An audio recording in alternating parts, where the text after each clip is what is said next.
Okay, And let's as always, I begin. love it. All right. Sure, we can be. I'm just turning on the YouTube thing, so. Yeah, I can see it's live now. It's on. It says on my screen. Yeah. Great. Okay. Okay, Richard, shall we begin? Yep. Right. Okay. Okay. Hi, welcome to FRA's Roundtable Insight. This is Richard Benuli. Our firm, Cedar Gold, is focused on sustainability and wealth management services. And today we have a very special program show for you. It's a focus on sports and sustainability. Our special guests have fascinating backgrounds, interests, and activities. Here now to introduce our special guest is our senior advisor, Alejandro Tagliavini. Alejandro? Yes, how are you, Richard? Thank you, Ferdinand and Alvaro, for being today with us. Alvaro is a Spanish explorer, sportsman, and businessman. And his love for the oceans and the adventures has taken him around the world with his jet ski. He's going to tell us about this. Very amazing and very interesting trips he made with his jet ski. And we have Ferdinand, who is a very young and promising motor racing driver. Yeah, and very promising. Niki Lauda said about him, Ferdinand shows rare speed and spirit and has tremendous analytical skills. And so he's going to tell us, yeah, that's what Niki Lauda said about you. Not bad. I will take that. And it was worth those €50 to give him for sure.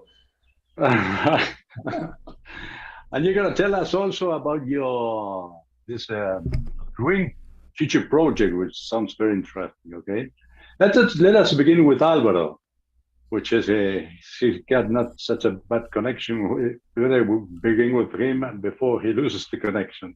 Alvaro, tell us about your love for the oceans and your trips around the world with your jet ski. How did you get this idea? How did you make it?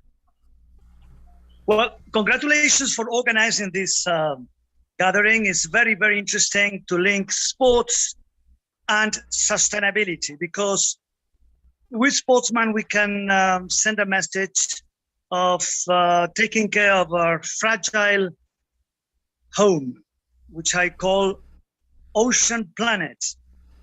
We should always remember that our planet is 70% water and 30% earth, so it should be called ocean planet. So any sport or any activity you do in the ocean is going to help people understand our planet, what's going on in our home, our small, fragile, weak, lost in the universe spacecraft, which is our home. My little boat, I don't like the concept of jet ski. For me, it's a little vessel, a 3 meters length vessel, a vessel the size of a dolphin, is the way I have to explore our world, which means to explore our house, our, as I call it again, our flying spacecraft, our little planet. So yeah, I'm doing that for the past 39 years as a biggest passion in my life. And among other things, what I'm doing is to film everything what is going on in the ocean, which is destroying our ocean, our planet, our home, especially oil spilling, plastic pollution, overfishing, and anything else which means not respecting, not honoring what God borrowed us. But because at the end of the day, we are like tenants in a house that it was borrowed by God, giving us air, water, and supplies to survive, and we are polluting the air, polluting the water, and taking out all the food that God gave us. No, so sustainability, I think, what contemplates is basically common sense when our relation with nature, and sports is very important. We have to show everybody, not only the young people, how important is through our activity, through our explorations, our efforts, how to show what's going on and give example. For instance, my little water scooter, despite it's propelled by petrol, it's got a system where the spilling is 0.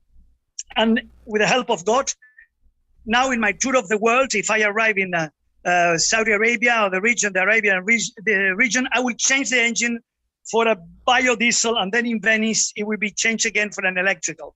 So we're going to show the energetic transition in my current expedition around the world, celebrating the 5th centennial of the first circumnavigation accomplished by Juan Sebastian Elcano back in 1522, an expedition initiated in 1519 by Ferdinand of Magellan and financed by His Majesty the King Charles I of Spain.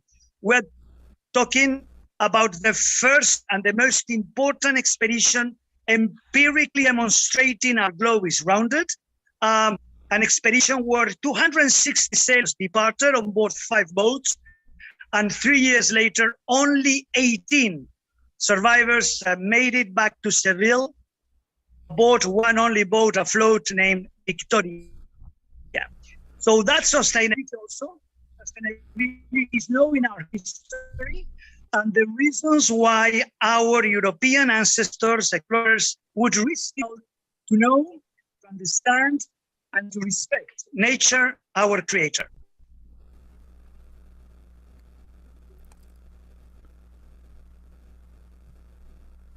We lost him. Or he finished, maybe. Sounded like no. Good ending. No. Alvaro? We did No, lose. we lost him. There he is. You finished? Yeah. But he had. Okay, he's back. Yeah. Hi, Alvaro.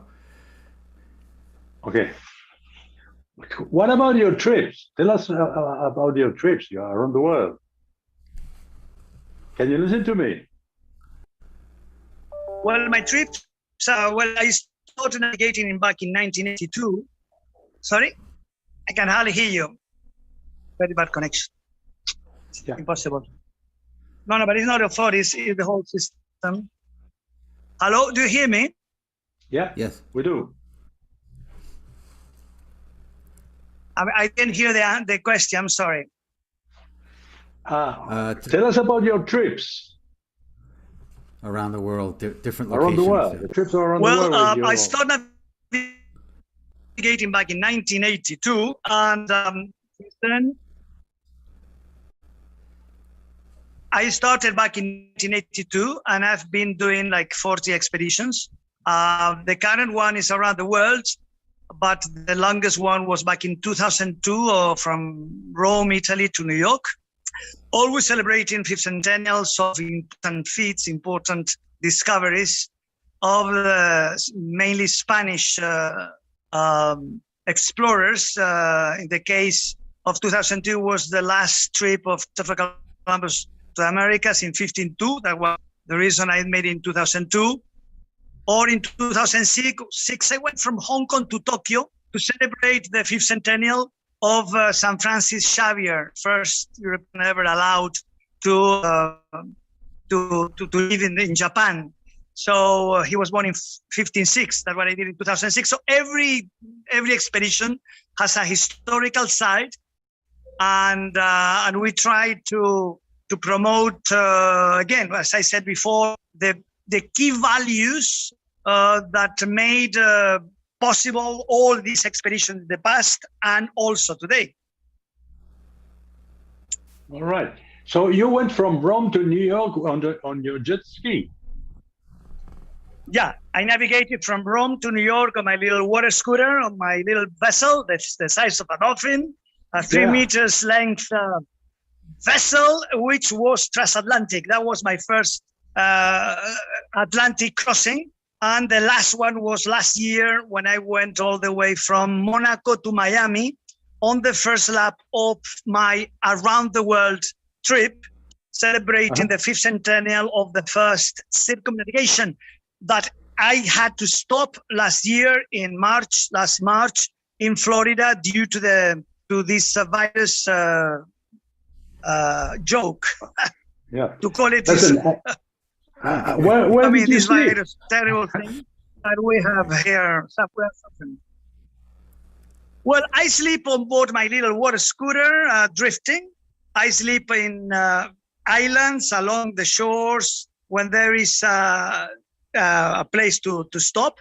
I am traveling without any support boat, but on the Atlantic bit. So the first Atlantic crossing, I had a support boat all the way from the Canary Islands to Antigua.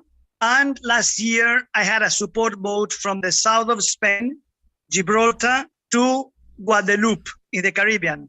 All the rest from Seville, around Spain and Portugal and France, to Gibraltar, and then from Guadeloupe to Miami, I would travel alone. I have a jerrycan that allows me 200 nautical miles range, and that allows me to, from Guadeloupe, I can travel to San Barts, Puerto Rico, Dominican Republic, Haiti, Havana, Cuba, and until Havana, then Havana, Key West, Miami. So I when there is land, I try to stop over the shores. I find a place to stay, to repair, to obtain supplies, water, fuel, food, and repair my little boat because it suffers a lot, and I have to try to keep it very reliable, not to lose everything, of course. All right. And didn't you have to deal with storms? Yeah, storms are frequent, are constant, and the only way to deal with any storm in the ocean or in life is fighting it. And that's what I do. I navigate 100% of the time on my feet.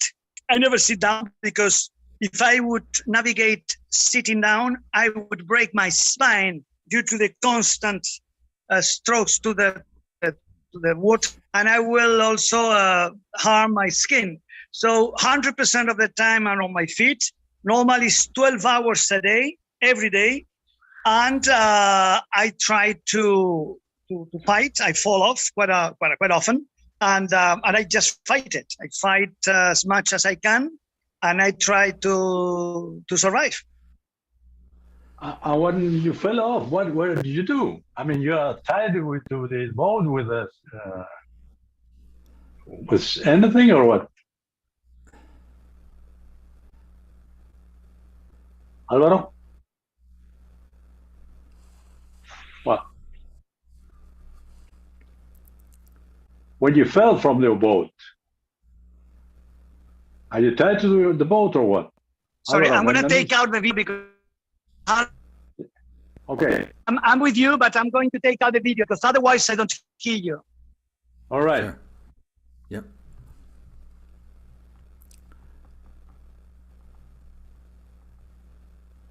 Alvaro, can you listen to us? Okay. Okay. Now, can you repeat, Yeah. please? I didn't hear you. Yeah, I was wondering, when you fell from the boat, are you tied to the boat somehow or what?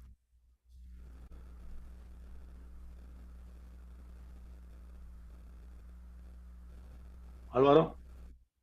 We have the bad connection here. Yeah. It's important. I can hear you.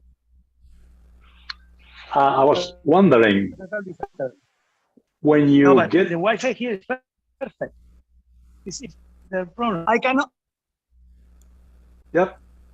It's another storm. He Alvaro? needs to the Wi-Fi. Yeah. Mhm. Alvaro? Okay. Yeah, we take a rest. Yeah, with over. Yeah, let's go with Ferdinand until Alvaro comes back. Ferdinand, tell us, how did you get in love with cars? Very young, I guess, because you are still very young. So Yeah, it's a long story. Well, when I was a kid, I was just very when I was like 11 or 10, I was somebody who doesn't really like going to school. I think some people can relate to that. The fights can be Alvaro. He's Okay. usually falling off of 50s, but not off the Wi-Fi.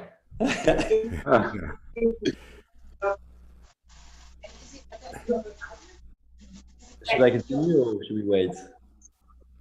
No, continue. Let's continue further because. So I was a guy who didn't like school. I was a guy who was very sort of. I had the benefit that my parents were very. One is in Azores and the other is in Canada. Anyways. Okay. Go ahead. We're getting Alvaro commentating on the back. Yeah. My parents were It's a public thing. It's a pity. about, and because of this, I was into music. I was into sports. I was into lots of different things. And one time, my dad took me to a go-kart track when I was like 7 or 8, and I really enjoyed it.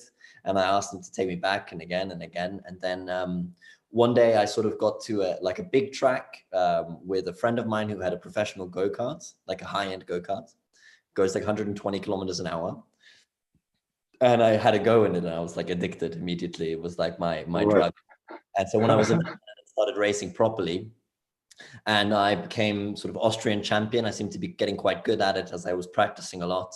And I love doing a lot of things. Like I would love playing music. So like writing songs on guitars and pianos and drums and singing. And my music was like my life.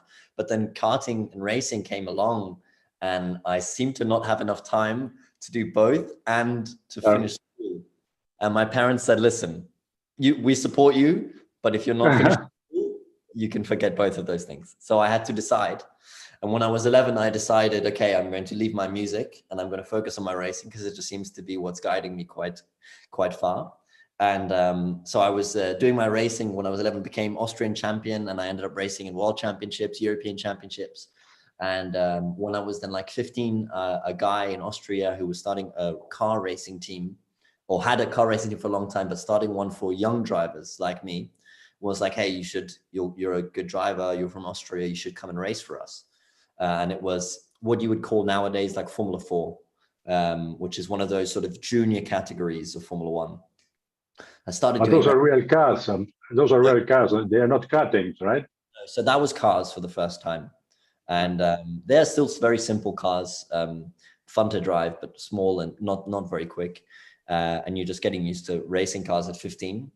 And I sort of progressed and went into Formula 3, went into European championships, was supporting Formula 1 races and following the dream. And then I went on to become a professional in touring cars and endurance racing now. So now since the last, say 3.5 years, I've been racing professionally in international events. And this year, for the first time, racing at the 24 Hours of Le Mans, which is a very big step for any driver. So that's how I got started in racing.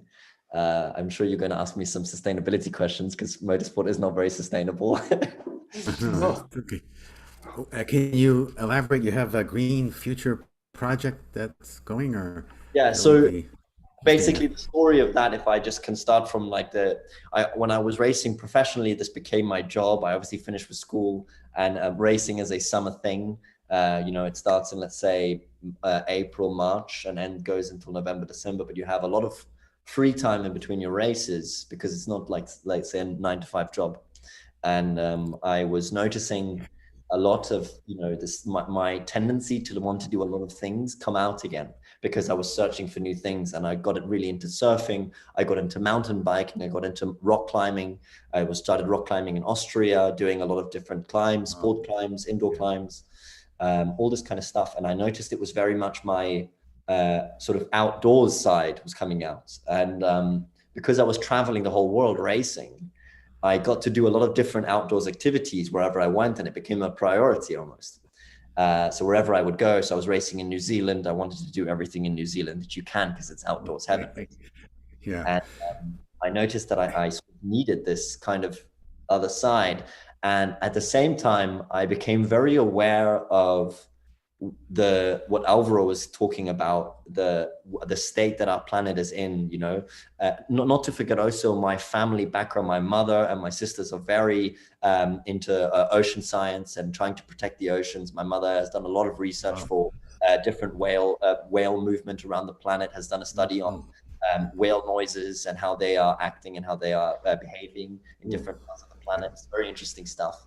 So I was in that world a little bit, let's say, and my mother had got me, you know, an advanced diving license and all this stuff. And I got into this stuff, and I was getting more and more conscious of what was going on in the planet and how wasteful we are, or can be, I'd rather say, hopefully. And on top of that, I am a passionate racing driver, you know, and I love my job, but it is extremely wasteful. You know, we are traveling the world. We are shipping cars around. They are gasoline powered cars. We use a lot of tires, which is a huge consumption. So I noticed at some point a drive to, okay, I was starting to realize, does this mean now, because I'm becoming more aware, do I need to stop racing? Do I need to take a step here, a stance, and be like, is my planet not more important to me than my racing? And I was thinking a lot about this, and it was kind of very tricky for me, because when you're young, you don't really understand anything. You know, you learn new things all the time and you don't know what it all means. You know, you're just trying to figure it out as you go. And my parents were always very like, you need to figure out for yourself what you want to go and do. And so I really appreciate that. And anyways, to finish the story, I'm sorry I'm going on for a while now. Interesting. I was like, I believe what Alvaro was speaking about is very true. Is sports is so important. Sports is a great ambassador of getting people together. I see. It's a great way to connect people. When you watch people watch a football match or a racing or a race, and they're all getting behind each other and all uniting to support someone or something. This is an energy which is so powerful and useful to use, you know? And so I was like, my sport, I mean, if you're in South America, what Ayrton Senna did for the world in Brazil, I mean, he was able to unite people in a way you can't even imagine, you know, on such a high level. And I was like, okay, so I have this sport capability. This is my job. I have a voice as an athlete. Why don't I use it to turn things? Because there are certain infrastructures which we have set up, which are extremely wasteful, but have become so necessary for our humanity to continue. You know, flying around the world in planes. I mean, how wasteful is that? But how beneficial is it to our human race, you know? So there's so many different, let's say, like tricky subjects. And I was like, right, racing has this wasteful image, but what if I were able to start something in which I made it more sustainable, so less waste, and I used it as a platform to promote carbon offsetting or making protecting valuable forests something a priority for people. And so I started on this sort of journey because I knew racing is important to me, and I noticed the power of sports, and I thought I'm clever enough, I can figure this out. So I started a campaign. This is very young, but I started with an organization called Green Future Project, which is a group of young people who are based in around the world, some in Central America, some in Italy, some in Jordan. And they have 6 different projects which they are managing and supporting, which have to do with forest protection and wind power. So basically sustainable supporting projects. And they do go into industries and different companies, and they do analyses of what your carbon footprint is. Then they make suggestions on what you can change to be have a lower carbon footprint, and then also how you could offset it. And I was like, this is great. These are exactly the kind of people I want to get involved with. And they were, funnily enough, the 2 people who are some of the founders are Italians and extreme motorsport fans. And they thought, since they've started a company which has to do with sustainability, they would never do anything with racing. And I was like, guys, I have a racing car. I'm a racing driver, and I want to bring sustainability to my sport. Oh, can we do this? And they were like, yes, let's do it. Let's figure this out. Right. So basically, we've calculated my racing season produces 102 tons of CO2 in total, everything, flights, mechanics everywhere, team clothing, food, the car itself, the tires, everything from the moment that the car is starting to the last lap of the race and we'll get home. Okay. And I decided to support a project in Ecuador called the Narupa Reserve. It's one of the most biodiverse forests in the world, and it's currently being destroyed by deforestation companies. And with the Green Future Project people, for my own racing, I'm supporting 10 hectares of forest in the Narupa Reserve from deforestation. And my campaign gets other racing drivers, other teams involved to each individually per car try to protect 10 hectares of this forest united. And my goal is to have a racing championship, something that is loved and brings a lot of people together, all together, support this forest in Ecuador, which I'm very fond of. On top of that, we obviously use a lot of racing gear, a lot of clothing, it's for sponsors and all that stuff. I've joined up with a company that does upcycled plastic clothing. So all of the team gear is made out of upcycled plastic, and we will then sell merchandise from the team gear, which then also internally then all goes back to the Narupa Reserve. So it's kind of this campaign I've started, and I hope it will change the perception of people for sports and just brand it as negative because of the carbon footprint that we do have. This is not something we would ever deny, obviously, but be like, look, we are aware, we're doing something about it. This is supposed to be an ambassador for that I want people to be allowed to fly around the world and get to know new cultures. I think it's so enriching as a human being. It's so necessary to be able to go around the world. This is my perspective on it. Yeah. But I think people should be aware you can offset your emissions. You can make whatever you're doing more sustainable and make sure that it is carbon neutral. This is not new, obviously. This is common practice in many ways, but it is one of the first things that has happened in motorsport. And it is the first racing car that is protecting a forest and fully offsetted. So I think that's quite an achievement. And I'm quite happy to be going into my racing season knowing that I'm doing a carbon neutral sport in a way, you could say. Yeah, that is so great, cool. Great, so very interesting. Awesome. Yeah. Alvaro, are you back? Can you listen to us, Alvaro? Alvaro?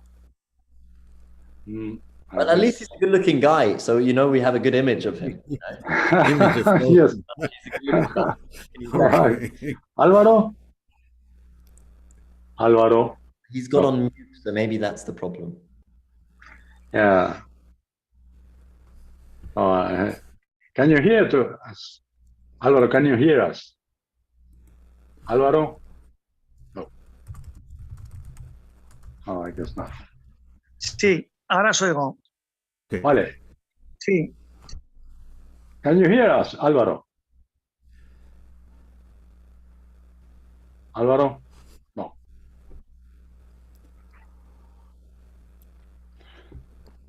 Álvaro. Te oigo fatal, ¿eh? Te oigo en el ultratú. Te oigo fatal. Sí. Yeah, Dime, voy a quitar el vídeo a ver si me oís mejor así. Sí, yes. Dime. I was asking, before you went off, I was asking you, how did you manage to, when you fall from during the storm, or when you fall from the boat, are you tied to the boat or what?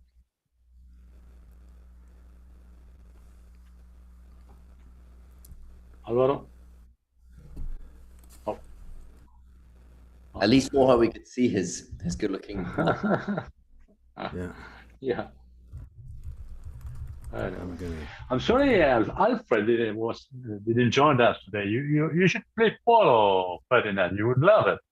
Polo? No, I'm way too scared of horses, man. Racing cars are much easier to control. But do you ride horses? Do you ride horses? I love horses, but polo horses are incredible. I've ever ride it. It's unbelievable what these things can do, and it just feels like you're sitting on a rocket ship, and you really need to know what you're doing. So I have huge respect for polo players, for sure. Did you ever try to play polo? I have, but it is so incredibly difficult. I have, like I said, a huge amount of respect for polo players. And I've only tried it once. And I'm sure if I practiced, I would maybe get better. But I found a sport that I'm quite good in, and I'm more happy when I'm winning than when I'm completely lost. It's better stay where I'm good at. No, but it's not that difficult. It's a question of practice, like everything. It's a question of practice. It's not that difficult. And I think you love it, not as your main sport, but you love it because of it has a lot of adrenaline. It's fast. I mean, that's all of things. And I gotta say, I get a lot of adrenaline from my racing, and that's why also I think my passion for surfing and rock climbing came in, because it is such a different sport. It's so connected with nature. You're so in focus purely with nature, and I've been find a lot of joy in that, especially in rock climbing. It's also, I'm currently, like I said, in the Azores right now, and because there's not so many places you can go surfing in Austria, as you might know. All right. My season is going to start in 2 weeks in Barcelona, and I thought I would take an opportunity to go for a few days of surfing before I go racing, and I know I won't surf until next winter probably. Okay, what's the name of your team? So the racing team I'm doing this project with is called Algarve Pro Racing, and we are racing in the European Le Mans Series. All right. If you check out Algarve Pro Racing or my Instagram, fhabsburg62, you can see the livery of the car that we are driving with is actually got a picture of the forest that we're protecting, which is really cool. The reason why I was able to do this project to this extent, let's say, is because when I signed up to race with this team, the team owner has got a guy called Stuart Cox, and he is an avid diver himself, and he hates the waste that is being produced by the whole planet and all the crap that's going on. And he was like, he liked me. He knew I'm a good racing driver, and he had a spot for me. And he was like, Ferdinand, I'll have you on if you take on this goal, which I had set out with this team to try to make the racing a lot more sustainable. So we did a lot of other things that I haven't mentioned. For example, instead of using a huge truck to transport everything, we're using a van and a trailer, which uses half the amount of diesel per kilometer. And we completely eradicated single-use plastics in the garage, which used to be, cutlery and plates and coverings and plastic everywhere. And every team does this, and it's awful. And I was like, okay, we're going to wooden cutlery. We're using completely eradicating single-use plastic. Everybody gets a bottle with water fountains and stuff like this, which is simple, small things, very easily done. But it does take a bit of work, just a little bit, and a bit of motivation, and then anybody can do it. And so it's, again, one of those sort of seeds I'm trying to plant in my sport to try to be at the forefront of change when it comes to that. And also on top of that, I have earned a certain level of respect in my sport. I'm able to speak up about stuff. We have Alvaro trying to connect. Alvaro, he is Spanish? Yeah. Hello? From Spain? Yeah. I love Spanish. It's impossible. Right. I typed him a question. I don't know if you can see it, but I can hear you much better now. Oh, okay, All great. right. Yeah, we're just wondering if you could relate some of your in some of your trips, like across the oceans, your observations of the environment, any ideas that came to you during the trips for sustainability or best practices, just some ideas that maybe came to you during your trips that would be interesting. Well, of course, when you travel along a very small craft, as I do since 40 years, I'm a witness of everything on in the ocean, from the oil spilling from big rivers to the illegal fishing, even with dynamite, all the plastic pollution affecting everything, microplastic, all creatures eating plastic, thinking it's food, all the consequences of the plankton, even the seaweed affected by plastic is a big drama. I mean, the plastic is probably the biggest danger our oceans are suffering now. And any other pollution. You know, people, they use our oceans as a garbage place because they don't know how fragile the ocean is. And then the consequences are dramatic. I mean, a battery, plastic, all these products take centuries to melt with the, I mean, to melt with the to biodegrade. You know, so it's very, very, very dangerous and very sad that humankind is not aware about how important maintaining oceans is. And then what I try with my crossing since 40 years now is trying to educate people, showing the images. I record all the films I produce for National Geographic and other TV,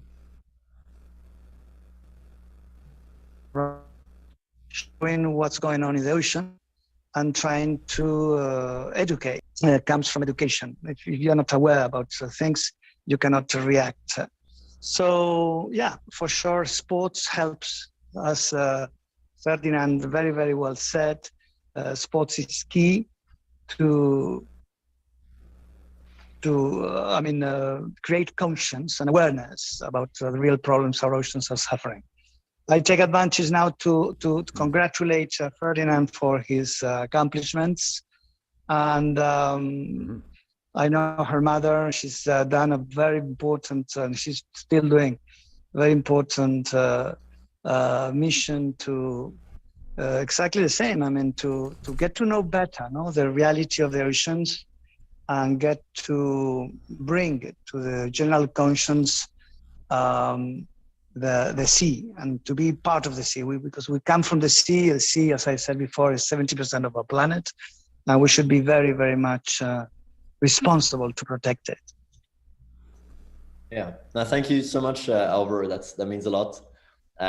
Also, it's been helpful for me to obviously grow up with my mother, who's I think understands it better than most people that I know, at least. And she's obviously always put a lot of her efforts towards education, because as you said, it's about educating. It's not about, okay, going to the beach. I mean, it is about also going to the beach today and picking up some plastic, or offsetting as I'm doing, or whatever you end up doing. It's important. But she's really put a lot of emphasis to connecting art with education, and recording a lot of valuable information, and starting at a very, very young age with educating in schools is such a great movement. I mean, to try to get young kids to understand our planet better, understand what Alvaro likes to say, fragile, or I like to be like super strong and important, that we are, instead of not caring about it, but actually starting to love it, being like, I love my planet. I think it's so beautiful. I think it's so amazing. We only have one of them. And be aware that if you're going to not care at all about anything, you're going to have a lasting effect, unfortunately. And this is where I like to take the opportunity to praise my own mother as well, because she's taken a huge amount of initiative out of taking all her time to try to do her best at educating young people, younger than me. And then, I guess I grew up in a fortunate household in that end, and I'm only starting my journey on that, I'd say. Yeah. Alvaro, are you there? Alvaro? We lost him again, I guess. Yes, I'm here. I'm listening. All right. Great. Did you have any stories with animals during your trips? Dolphins, seals? Okay. Yeah. Well, yeah. The ocean is this life ocean, and all life. I mean,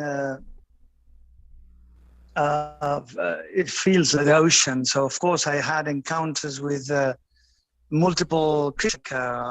Dolphins, whales, turtles, flying fish, all kind of sharks, a lot of different animals that you wouldn't even believe, that exists. I mean, it's amazing, you know, like how beautiful, how rich in life our ocean are, and most tricky. And of course, if you find a hungry shark, it will be tricky as well. But normally, I mean, there's not that much danger from the animals in the ocean. The real danger is cold. Danger is big storms, and to have physical problems. When you are out there alone, you could have vanish. You could have any physical problem that could be of disastrous consequences. But I think in life you should take risk. Taking risk is key to survive, key to progress, key to continue with our civilization. And one of the problems we've got now in our world is that people are afraid to take risk. They want everything organized. They want everything easy, and that's a very dangerous That's attitude, not life. because if you don't assume risks, you don't get ahead. So it's one of the things you should do. And now to sustain our planet and to help our nature, we have to take the risk of going against all the institutions taking advantage of the situation, like the plastic manufacturers, like the oil. I mean, oil should be used, and we have to use plastic as well. I mean, it's impossible to stop using plastic, but we have to recycle plastic.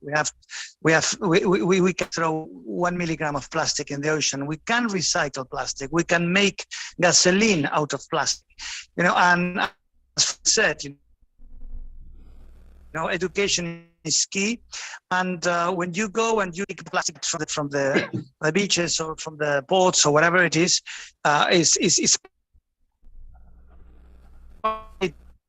everything is like they did in Bermuda. You know, the government of Bermuda organized once a week to take all the plastic from the ships, and now you don't see plastic there. So it's a matter of conscience. And take risks to fight against in not recycling and interested in polluting because they don't mind, or because they take profit from it. So it's really of nature and protectors of our ocean planet, as I call it. Alvaro, I have a question for you. Can I ask you something? Are you there? Alvaro? Well, the question I was going to ask is, what do you think is the most common misconception of the ocean? Yeah, I'm with you. What do you think is the most common misconception for people at my age about the ocean that could change how we spend our day? So could you please repeat misconception? I was asking. I can't hear you. You have the what for you has been the most common misconception about the ocean by people, like, say, in my age group? Something that we should know, but we don't. Well, I think the ocean is very powerful because we see the ocean very vast, very omnipotent. We see the ocean very angry sometimes, very powerful, and we think it's a strong thing. Environment. A strong place, and on the other hand, it's not true. It's very weak. It's ruled by very weak rules, like the currents, the temperature, everything is designed for perfection. And if we cancel one of the little rules, bringing the balance in the ocean will collapse. And that's why we are losing a lot of ice. The ice is key to maintain the temperature. All the balance, we have to.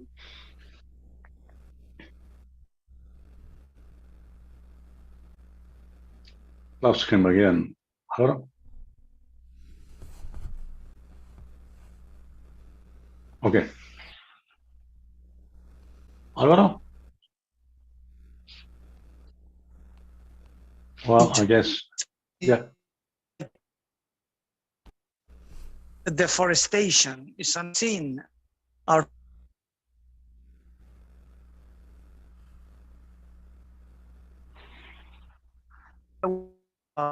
what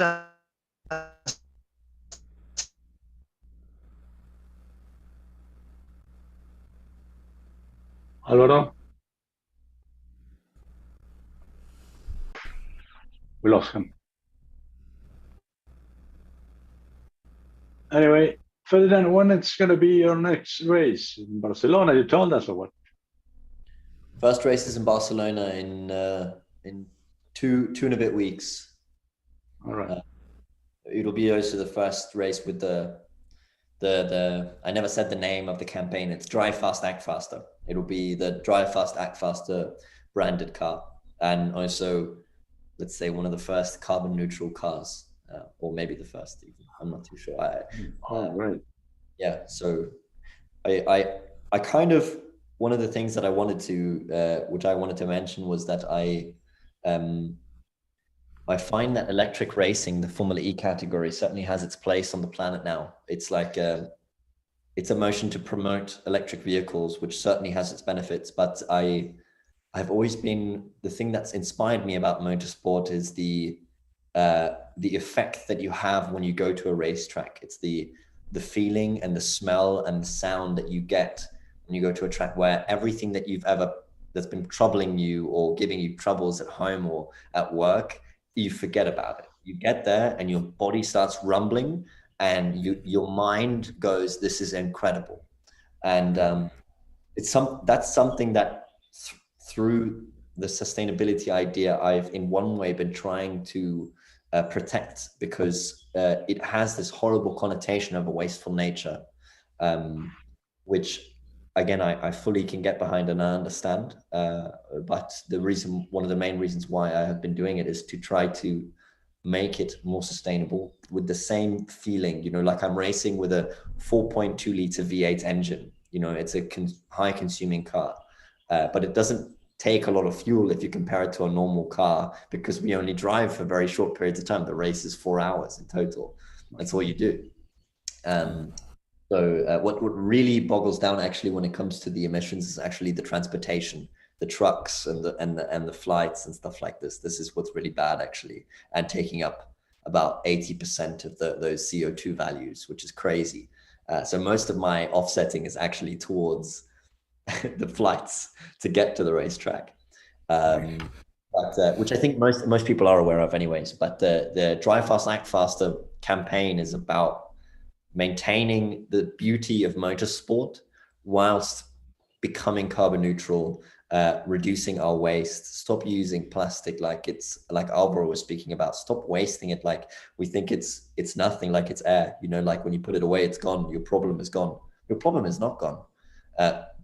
Being aware on that side, changing the community's perception of that. And I think if we can make a whole racing championship that gives you that same sensation, that thing that drives people, that thing that gives people passion, that thing that makes people feel alive, and maintain that at a sustainable level. Because I think that what I like about the word sustainability is it doesn't mean get rid of it. Sustainability doesn't mean eradicate.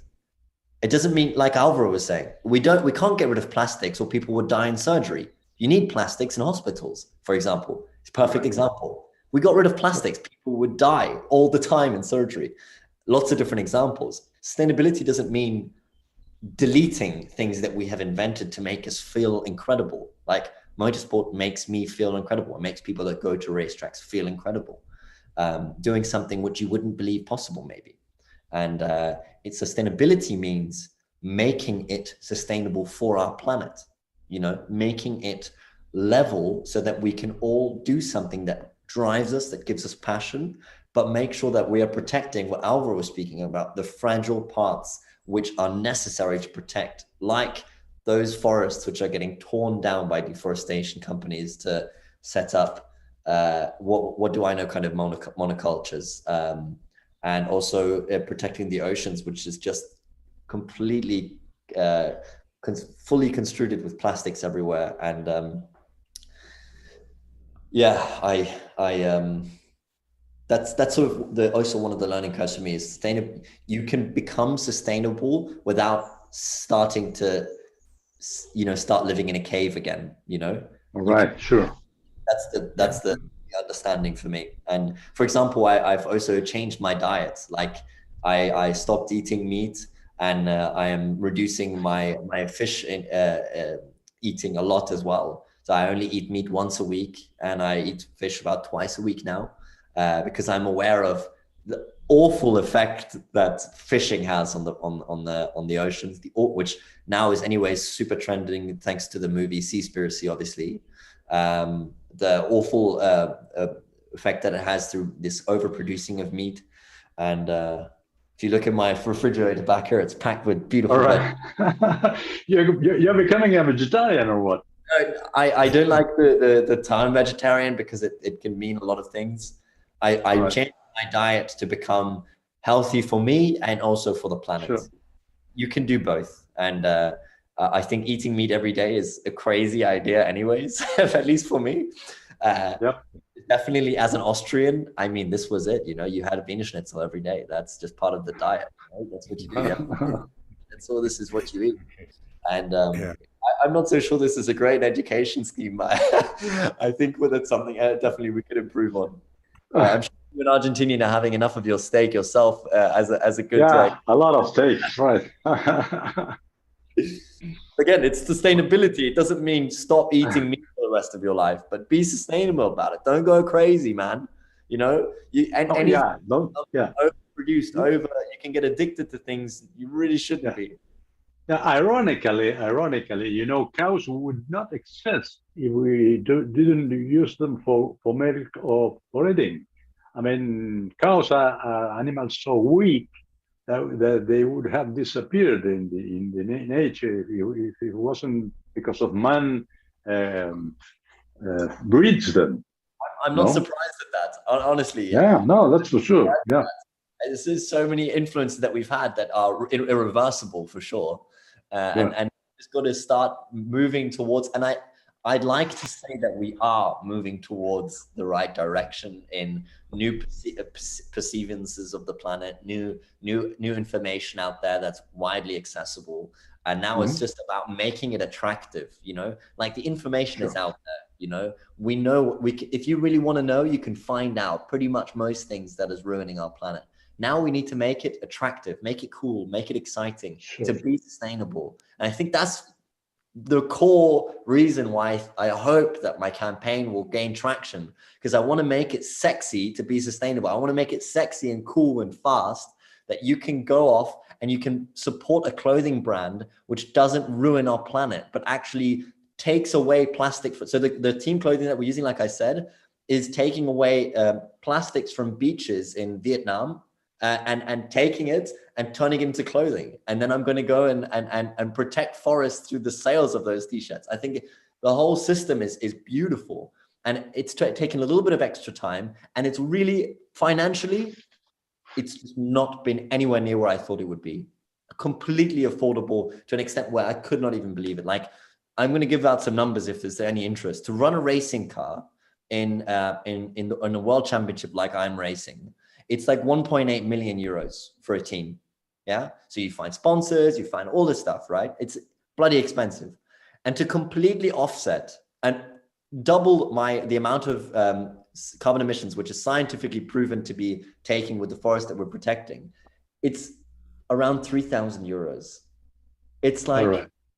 it's nothing. I mean, these teams, Yep. I really hope that I'm trying to make this look and sound and be as sexy as possible for these drivers to jump on it, because I think it's such a great, you know what? I really hope, I really don't care if they jump on Drive Fast, Stack Faster, or do their own thing, or find another campaign, or do whatever. I just want to be, if I can, in some way, have a voice or some form of ambassador to make sure that this change is sexy and cool. I'm not so sure I'm exactly that vibe, but I'm trying to be, and that's what we need. Is like young people that are doing this. Changing small things in their lives, which make a big difference. Yeah, I know quite a lot of people who are working on sustainable fashion. Yes, this is exactly one of the things that I've been having to work on, and it's been exciting. It's been fun. Like, and also when I go to buy my own personal clothes, I feel really good when I walk past Zara, which I know are completely wasteful, and I go straight to my sustainable clothing brand in Vienna, and they make the most beautiful, awesome, fun clothes, and Right. you pay maybe 2 or 3 euros more, like nothing, and you walk off with some cool clothes, and one of my t-shirts I have here, it says this t-shirt was made out of blah blah blah blah blah plastics and recycled blah blah blah, and it's just like, Yeah. Have you heard about Amanda Kirst? No. Well, she's going very much on sustainable fashion. She's doing a great job on that. Thank God. Alvaro, you're back. I'm sorry, Frank. President? Sorry, Alvaro, Alejandro, can you repeat? Yeah. Can you repeat, please? You are back, I mean. Alvaro. Yeah, I cannot hear you. It's terrible. Okay. Can you repeat the question? No. I was asking you if you were back with your connection. Is your connection working, Alvaro? My connection is not good, and I can hardly hear you. I'm sorry. Yeah. Well, anyway, we are running out of time. So is there anything, Alvaro, we are running out of time. So is there anything else you want to say before we? Yeah, well, I mean, it's a pity. Sometimes I hear you, sometimes I don't hear you. I don't know if you hear me when I speak. I'd like to thank you for you organized today. Congratulations for giving us the opportunity to share our experience, our vision. Congratulations again to Ferdinand.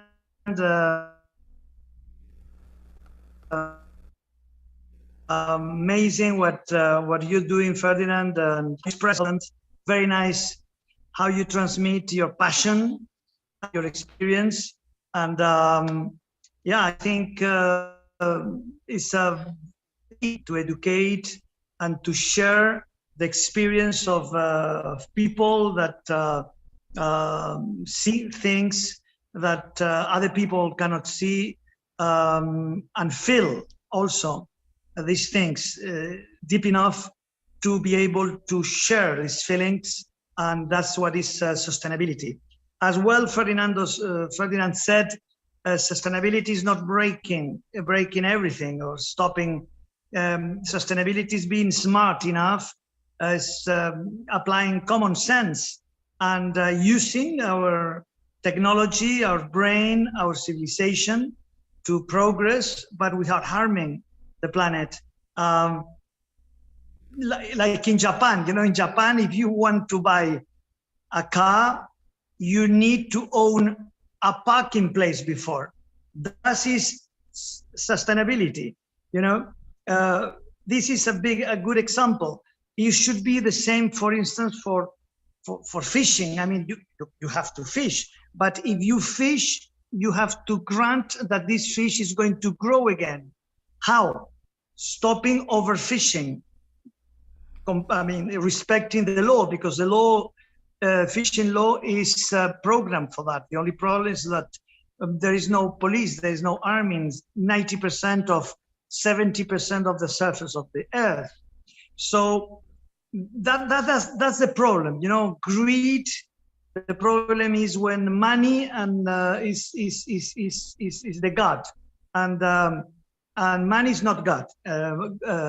We should be humble enough to respect the Creator and to respect ourselves, others, respect nature, and not use our own food to make it disappear. I mean, and don't place the garbage in our house. I mean, it's totally crazy. So if you want to use plastic, be sure this plastic is going to be recycled. Be sure about it. Then use plastic, but be sure that it will not end up in the ocean. Just talking about plastic. But if you want also to use trees to make paper, be sure when you cut a tree, you will plant a new tree. Be sure, and this is the key. You know, otherwise we'll continue losing species every day, losing ground. Forest every day, thousands of them, and we will end up with our little tiny ocean planet. We should take care of them as much as we like to clean our cars and our houses anyways, just like you said. And I was thinking, Alvaro, I have a sponsor, an Austrian brand called Rotax. They make jet skis. I can ask them for one, and we can be the police maybe one day. Me and you on our jet skis, we are out there and shouting at the people that are doing this illegal fishing. Right. Okay. Thank you so much, both of you, for being today with us. That'll be fantastic. Fantastic. Alvaro, you should come to Argentina. I know you want to come, and unfortunately you couldn't make it yet, but you should come as soon as possible and give your conferences and talk about the sea and the ocean. And Ferdinand, you have to play polo. You can come here to Argentina too. We have a lot of nature here. Argentina, and we will play polo and visit you. Where did you play polo, by the way? Where? Yeah. When I was in Mongolia. Oh, Mongolia. All right. With whom? Do you remember the names of the? Yeah, the Gierke family, they're called. All right. Yeah. Mm-hmm. You know, polo world is very small. Very few people, so we know each other very well.